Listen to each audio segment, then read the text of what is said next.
Yeah, you got the UFC pay-per-view this weekend. I don't think technically it should be a pay-per-view. I think it should be a stacked fight night, but this is the day and age we're in the UFC. So UFC 222, obviously we've had some issues. You know, Frankie Edgar and Max Holloway were supposed to be your headliners.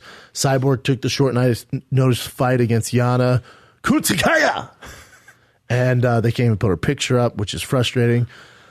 You know, is this another thing? Do you guys want to pay to see, you know, Cyborg murk this girl? I think it's going to be a tougher fight than everyone thinks, but I do think Cyborg gets it done. I will say she gets done with a third-round TKO. Cyborg is the best female fighter on the planet. Hits harder than anyone Yana has ever faced. But I think Cris gets it done. Second or third round, it will be an entertaining fight. Cris will do her thing.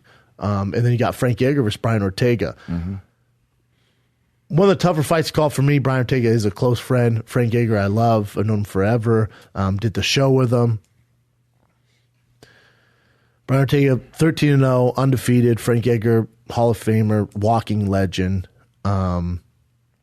He's obviously coming over a huge win. When I say coming off a huge win, Brian Ortega's coming off that huge win of Cub Swanson, where he always kind of beat him twice. Cub Swanson got saved by the belt with that Darce choke, and then, he ended up getting a hold of his neck with a guillotine choke and win the second round. Early in the second round, got performance of the night.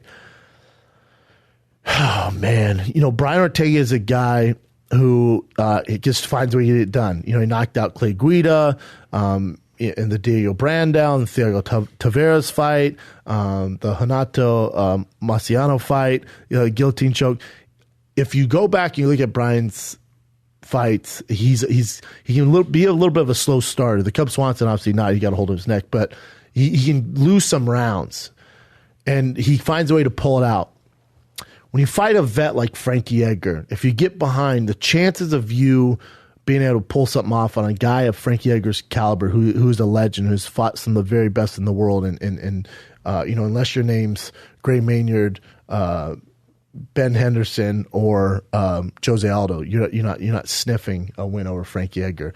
And we've seen Frankie before, where he fights these young up-and-comers, the Yair Rodriguez's, and just sends them back to the drawing board. We haven't seen Yair Rodriguez since. And to beat Frank Edgar, you have to be a Swiss Army knife. You can't be this big machete with just one special skill set. You just can't be to beat a guy like him. You see what he did against a guy like Chad Mendez. He's beat Uriah Faber. He beat Cub Swanson, beat the brakes off BJ Penn, Charles Oliveira. He's beat the who's who, the Sean Sharks, if you remember those fights. So, the only question here is, when does Father Time touch Frankie on the shoulder and go, all right, my man, let's go, legend. Let's go, Mr. Iron Chin. Let's go, my man. It's time. Is it this fight? I don't know. He looked damn good in his last fight, which is, in 2017, May 13, 2017, against Yair Rodriguez. That was easy work for him. Not to mention, everyone's all up on Jeremy Stevens' nuts, which I am too, and we should be. Frankie Edgar kind of handled him for 3 rounds, if you remember.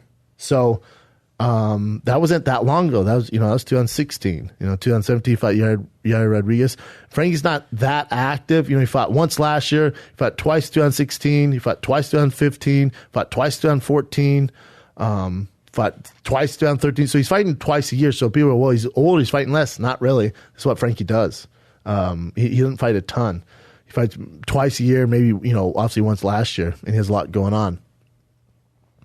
I hate picking against my boy Brian Ortega. I fucking hate it. Close friend. I came up with him. He's trained by literally one of my best friends, Henry Gracie. And I have to see those guys. And I hate making picks. But this is why you guys listen. And it doesn't bother me when I'm wrong. If you're scared to be wrong about making picks, it's a fight game. What the fuck can you do? The chance of Brian Ortega getting a hold of Frankie's neck is not good. Frankie is trained by Thomas Almeida. If you know Almeida, he's literally one of the best of all time. Big Dog Almeida. He's amazing. This is the other thing Frankie has.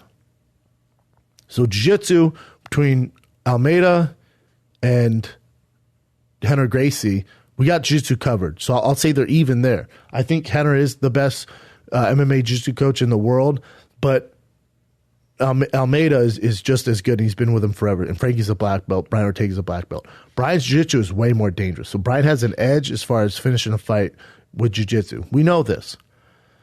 But I'm going to say those two cancel each other out. as far as jiu-jitsu goes. They both got that covered, both black belts. The one thing that Frankie Edgar has over anyone he fights, especially Brian Ortega, this is not a knock on Brian Ortega's stand-up coach. I love that guy. But you don't have a Mark Henry. And I've said this before, and I know this from personal, firsthand experience. I've trained this man, Mark Henry. I trained with Mark Henry before I fought Mirko Krokop to help me with a world-class kickboxer who's a southpaw. And what this man did with me in just a few weeks, Frankie Edgar's been with him his whole career. Mark Henry is the guy you don't hear about, and I can say this in full confidence. He is the best striking coach in the world today, by far. The issue is he puts so much energy, he's so obsessive about every detail that he can only really put that energy into Frankie Edgar. So his other guys, he's good with, but his focus and sole focus is Frankie Edgar. And I if you talk to Frankie, which I have, he's on this week's of Below the Belt, Frankie talks about how damn good of a coach Mark Henry is. And if you can listen to Mark Henry, if they would mic him up, it sounds like he's playing a video game. It's insane. I've never seen anything like it. I think Frankie wins via TKO in the third round. And that sucked for me to say. Either night, I mean, either way, on that night, whoever loses, I'm going to be bummed about. I love both guys. Both guys. Oh, that stresses me out picking that fight. And then you got Struve Arlovsky. It's a fun one. The fight fans will know it. The heavyweight division one's older. I think Arlovsky's time is just done. He's had his run. I think Struve gets it done. I think Struve gets done if he has his mind right. You know, obviously has the heart issue. His last loss to Volkov's nothing his head on, but you know, I think Struve pulls it off. But I don't think either guy's gonna go too much in the heavyweight division. The other fights worth noting, you know, you got Kat Zingano, first fight back in a long ass time. So it's good to see Kat back in the division, and she wants to fight with Cyborg. I will bet you any amount of money if Kat wins that fight, she gets on the mic and calls out Cyborg. And there's a good chance that could be Cyborg's next fight if it's not Amanda Nunes. Oh, man. And then you got Mackenzie Dern making her debut. If you don't know Mackenzie Dern, she's a jiu-jitsu wizard, and she's a smoke show. There's so much potential for her to be a superstar. It's unreal. You're going to hate this. You're going to hate it. Oh, my God. I can't. I fucking can't. You guys don't have a picture of Mackenzie Dern? I can't believe it.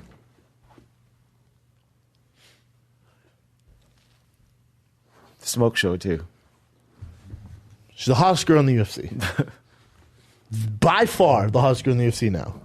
Now that Miesha Tate retired, Mackenzie Dern is by far the hottest girl in the UFC. And she's so ridiculous at jiu-jitsu, it's not even funny. She's ridiculous. One of the greatest female jiu-jitsu practitioners of all time. And Ashley Yoder is not bad either. Mm-hmm. This is a great fight. Mackenzie Dern wins via submission. Any brain busters there? Dariush is fighting Hernandez. They don't have his picture up. You got Dots and Munoz. That one prelims are pure fire. Prelims are great. Mm-hmm. That could be a fight night in itself. Pedro Munoz, John Dotson. That's an amazing fight. And then you got CB Dollaway, who's in a lawsuit with the UFC because he got hit on an elevator or some shit like that. Hector Lombard coming back, the best ass ever in the UFC. Saw him in sweats. That FS1 prelims are ridiculous. I got Duran via submission. I get Dariush via TKO, and I will take Dotson via decision, and I will take CB Dollaway knockout. Sweet. I got Zingano decision, Struve submission,